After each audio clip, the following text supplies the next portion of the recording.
ஒரு டிஃபிகல்ட்டான situation. Teammate 2 பேர் இறந்துட்டாங்க. அவங்கள தூக்குறதுக்கு ஜோன் ரொம்ப அவுட்டர்ல வர வேண்டியதாகி போயிடுச்சு. அங்க ஜோனை ஒட்டி கேப்டவுன்ல தூக்கலான்னு தான் பார்த்தா ரொம்ப கிராஸ் ஃபயர் ஆயிட்டு இருந்துச்சு. அதனால தான் கார் எடுத்து இவ்வளவு தூரம் வர வேண்டியதாயிருச்சு.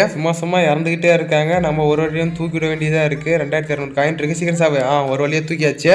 ஃப்ரெண்ட்ஸ், நம்ம இந்த இடத்துல இருந்து எப்போனா ஜோன் எடுத்தாக வாய்ப்பு இருக்குது. நம்ம சீக்கிரமாக ஜோனுக்குள்ளே போய் ஆகணும். அடுத்த ஜோன் வர சீக்கிரமாக சிங்க் ஆகிட்டும். நம்ம சீக்கிரமாக ஜோனுக்குள்ளே போய் நம்ம ஹெல்த்தை காப்பாற்றிக்கணும். அதுக்குள்ளே திரும்ப ஒருத்தன் செத்து போயிட்டான் தற்கூரி. இதுக்கு மேலே இங்கே இருந்த மாதிரி நம்ம உயிருக்கு உத்தரவாதம் இல்லை. நம்ம சீக்கிரமாக ஜோனுக்கு போய் ஆகணும். மேலே பழத்தெல்லாம் போட்டு அங்கங்கே இடிக்கும். இங்கேயோ இறங்கி போயிடணும் ஜோனுக்குள்ளே. அவன் கஷ்டப்பட்டு ஜோனில் உயிரை கொடுத்து ரிவே பண்ணால் சும்மா போய் எனிமிட்டு அடி வாங்கி செத்துக்கிட்டே இருக்கானுங்க. நான் ஒருத்தன் தான் இருக்கேன். 2 பேர் செத்து போயிட்டானுங்க. ஏன்டா அப்படிலாம் பண்ணி தொலைறீங்க கோமாளிங்களா? இந்த இடத்துல நம்மளுக்கு ஒரு டிஸ்அட்வான்டேஜ். நெக்ஸ்ட் ஜோன் ஸ்டார்ட் ஆக ஆரம்பிச்சிருச்சு. ஹெல்த்தும் ஓவராக குறையுது. ஆனால் அட்வான்டேஜ் ஒரு 10 நார்மல் மெடியும் 3 சூப்பர் மெடியும் இருக்கு. இந்த 10 நார்மல் மெடியும் 3 சூப்பர் மெடியும் ஜோனுக்குள்ள போற வரைக்கும் தாங்குமான்னு தெரியல. ஹெல்த் ஃபுல்லா குறைஞ்சிக்கிட்டே இருக்கு. அன்பார்ச்சுனேட்லி டீம்மேட்ல இப்படி டெத்தாவான்னு தெரியாம போச்சு. கண்டிப்பா தெரிஞ்சிருந்தா நான் தூக்காம கம்முன்னு ஜோனுக்குள்ள போயிருப்பேன். டீ கடை கூட போடலாம். ஆனா டீம்மேட் கூட மேட்ச் மட்டும் போடக்கூடாது. சத்தியமா செத்து போயிடும்னு நினைக்கிறேன் ஜோனுக்குள்ளே மாட்டி. நம்ம கிட்ட இருக்க லாஸ்ட் ஆப் இந்த லம்போனி கார் முடிஞ்சாலும் லம்போனி கார் கொஞ்சம் ஃபாஸ்டா போச்சுன்னா போதும் நாங்க எப்படியாவது ஜோனுக்குள்ள போயிடலாம். சென்டோஸ்ல இருந்து எல்லா மெடியும் சுத்திட்டு தான் வரானா ஜோனோட தாக்க மட்டும் குறைய மாட்டேங்குது. அவ்வளவுதான் நம்ம கிட்ட மெடிக்கிட்டு முடிஞ்சு. லாஸ்ட் ஓப்பே இந்த 2 இல்ல நேரம் மட்டும்